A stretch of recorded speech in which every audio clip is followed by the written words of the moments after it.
Hello, this is Leighton Pearce presenting Radio Sampha, brought to you by the Department of Environment, Water and Natural Resources.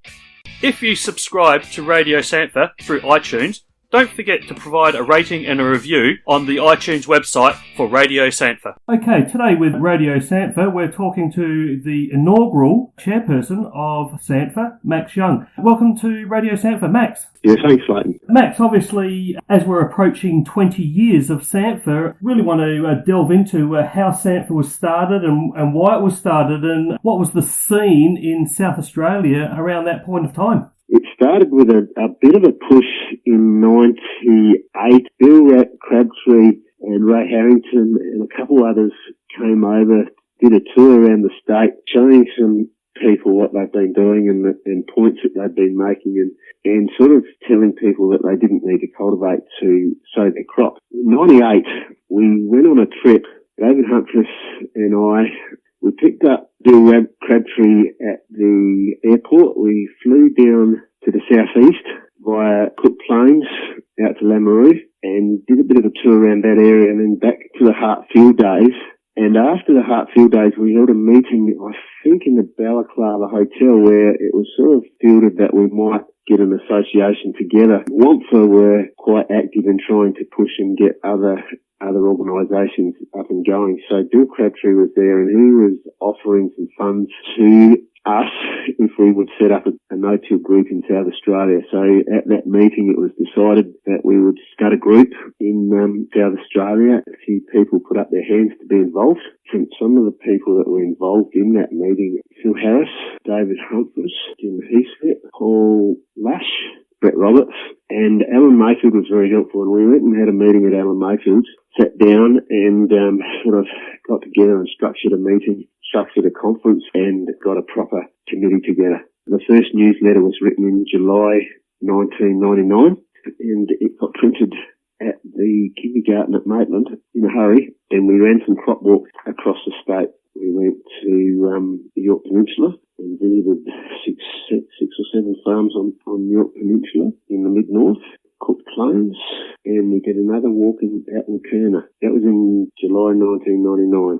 Okay, Max, so obviously there was a lot of farmers that were heavily involved in the commencement of Sampha and still remained involved with Sampha. Why is it so important that it's a farmer-driven organisation? It really has to come from grassroots level. Nobody gets bigger advantages from change than farmers, so it really is important that it's a farmer-driven group and driven by farmers. And we were lucky in those early days that we had some very keen farmers that put their hands up and got involved, started this group and pushed this group to where it is today. We realised that it was important to geographically spread and get people from all over the state to be involved on the committee because then they've got knowledge of the areas that they farm in. How did Sampha become funded initially, Max? In the initial phase, we were very lucky that the Australian Grains Industry Trust, and especially Ken Schaefer, who was one of the trustees of the trust, very keen to support us, and they gave us funding for a half-time position to employ somebody. And that was really important in helping us to secure Steve Ball for a start, and then Rowan Rainbow after that to get this organisation up and running, because it's quite easy for a group of farmers to have lots of ideas, but to actually get everything running smoothly, to be able to employ somebody to do that work was essential. We had a fantastic following and a base of people that were really interested right from the start, and guys that weren't involved but just wanted to look. We filled up a bus at every walk, plus we had some cars following behind. People really got interested. People were so thirsty for information on how to set up machinery. In those early days, there wasn't a lot of machinery available, and some of the machinery wasn't appropriate. It was breaking down under our shallow limestone rock conditions, and people were just thirsty for information. So I think at the height, we got up to about 700 while I was president, rocking up at a conference. So how important was the drought of 2002 and the dust storms that followed in the growth of Sampha and the expansion of no-till across South Australia? Yeah, I think those adverse conditions certainly did open people's eyes, and people that were no-tilling were getting good results, or they weren't exposing themselves to the erosion. Those that weren't convinced certainly were convinced after the dry years of 6, 7 and 8, where people that were establishing their crops early and getting them up and organised were way in front of those people that were conventionally establishing their crop. And after that, the majority of people have been no-tilling, and it's only a few people that have chosen to stay with old methods. SANFA is just about to embark on their 19th conference. What have you seen in the changes over the years, and what do you believe the future is for no-till in South Australia? Well, when we started, we sort of set an aim that we wanted no-till to be the standard practice in the state, and I think that's well and truly been achieved. I think the other thing that really helped was when we got into auto steer, 2 centimetre auto steer, we were able to go accurately down the lines of crop and so in between the crop, and we didn't have problems of knowing where we were at night. At first, when we were leaving straw and no tilling at night, we just couldn't see where we were and where we went. So once auto steer came in and we could sow in between the rows, that certainly made it a lot easier to manage. And since then, I think it's been a continual process to try and outsmart the weed. It's sort of a footy game between the weeds and us. What for the future? Leaving the straw and putting as much cover on the ground as possible has been very important. And the guys that are pushing that limit with discs and stripper fronts and getting a full mulch of straw on the ground is sort of at the cutting edge of where the benefits might be. We've heard from our inaugural past president at SANFA, and we're next going to hear from Tom Robinson, our current president at the moment. So once again, I'd like to thank you, Max, for joining us on Radio SANFA, and wish you all the best. Yeah, thanks, Leighton. You can email or text SANFA with any suggestions for future programs. Our email is admin@santfa.com.au, and our text number is 0427 688 028. Welcome to Radio SANFA, and today's guest is Tom Robinson, farmer from the Mid-North and also the current president for SANFA. Welcome to Radio SANFA, Tom. Brilliant. Thank you, Leighton. Yeah, Tom, I thought I would start with asking you questions about your current farming system that you're employing. I run a John Deere single disc, an 1890 drill. It's on 6-inch row spacings, which is a bit different to the normal 1890 drill. Out the factory, it normally comes on either 10 or 7.5 inch. But a few years ago, we decided to extend our drill to fit our controlled traffic farming. And at the same time, we decided to go for narrow row spacing. So we've been using a John Deere disc, single disc, zero till now. This will be our 15th seeding with our John Deere single disc. Okay, and what benefits are you getting out of that closer row spacing? I think the main benefit is the weed competition that we get from that closer row spacing. We always see it when we have a wide row, or have a wide guest row, or the feeder driver doesn't come back in online. Then we get weeds where there's misses. And so simply to put it, we just made sure that our row spacing was tight enough that we could still keep our zero till, but we could also have plants spread right across the square metre on 6-inch row spacings, and the weed competition on 6 inches is absolutely fantastic. And I've been asked by many guys, if I bought a new drill, would I go there again? It's hard to say. It's a lot more maintenance. Yes, there's more openers, but the benefits of when the seedlings are young on that early weed competition is magnificent. In the 2015 cropping system, I had 1,000 acres of wheat that I did not put a pre-emergent herbicide on. And this year, for 2016, we've had a fantastic start. We were sowing into moisture in middle of April, and I've only put out around 100 acres of my 3,500 acre wheat program has had a ryegrass spray. Okay, so you've obviously reducing chemical usage, but where are you at with nitrogen? What's your nitrogen strategy for the season? Nitrogen strategy for the season is a bit of a funny one at the moment. We've actually cut back on seeding fertiliser. So we halved our fertiliser rate of our MAT last year, and we've again reduced it for 2016 seeding. So we are noticing by building our soil health with the zero till and the full stubble retention that we've been able to drop our fertiliser inputs. Nitrogen inputs this year, we are up in the air. We're still trying to make that decision. We are doing leaf testing at the moment. We are checking with a handheld green seeker. So we've got an enrich strip, and we're checking that.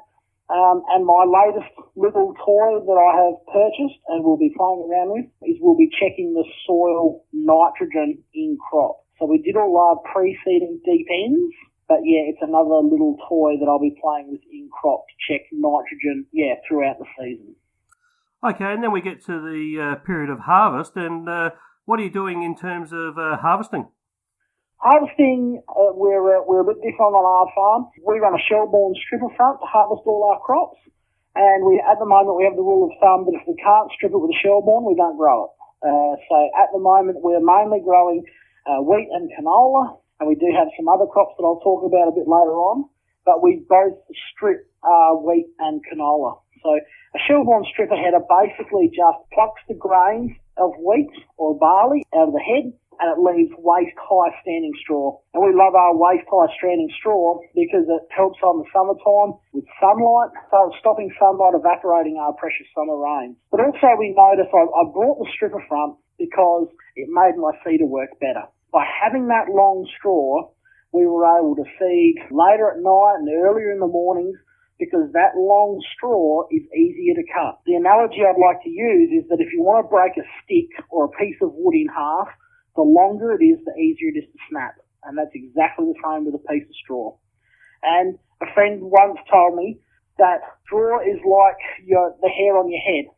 If the hair on your head is anchored, then it's easier to run a comb through. And it's the same thing with straw. If it's nice and long and it's anchored to the ground, then your disc drill will part it and run straight through. But if you've got lots of little chopped up straw, then it's going to make a disc drill behave in a different way. When you go through your seeding, what sort of tonnages are you passing the discs through? My agronomist has done some tests this last season, and we have some results back. And on wheat stubbles, where we have 2 weeks in a row, we're looking at between 18 to 21 tonnes of straw to the hectare, which is a hell of a lot. And mostly the year before, so say for the 2014 stubble, that would all be now laying down. And 2015 is sort of half and half. It's standing up and some of it's laying down. So we get a really nice mix of both soil armour on the ground and we get the soil armour standing straight up, which stops that wind evaporation. Old stubble is just as important as the new stubble, but you've got to have new stubble to make old stubble. So your philosophy with stubble is to leave it standing? Leave it standing, absolutely. And what we're realising is that in Mother Nature, when, say, 2 trees die in a forest, they both don't fall down at the same time. They fall down when the soil microbes have eaten off the root systems and they want to get to the rest of it. It's very hard on our 6-inch row spacings to leave everything standing. We can leave everything standing when we have no summer rains. But when we have summer rains, what we're noticing is all our soil biology is eating off the root systems of the old plant, of the stubble, and when we pass through it, unfortunately, we do knock a lot down. But that's where we're trying to go, and that's just the idiosyncrasies of the seasons, depending on summer rains. So the 3 pillars of conservation agriculture stated as diverse crop rotations, maintaining minimal soil disturbance, and maintaining soil cover. So you're putting all 3 into practice? Yes, we are putting all 3 into practice. Probably the one thing I don't think at the moment we're doing very well is our crop rotation. And that's because we've wanted to build a stubble base.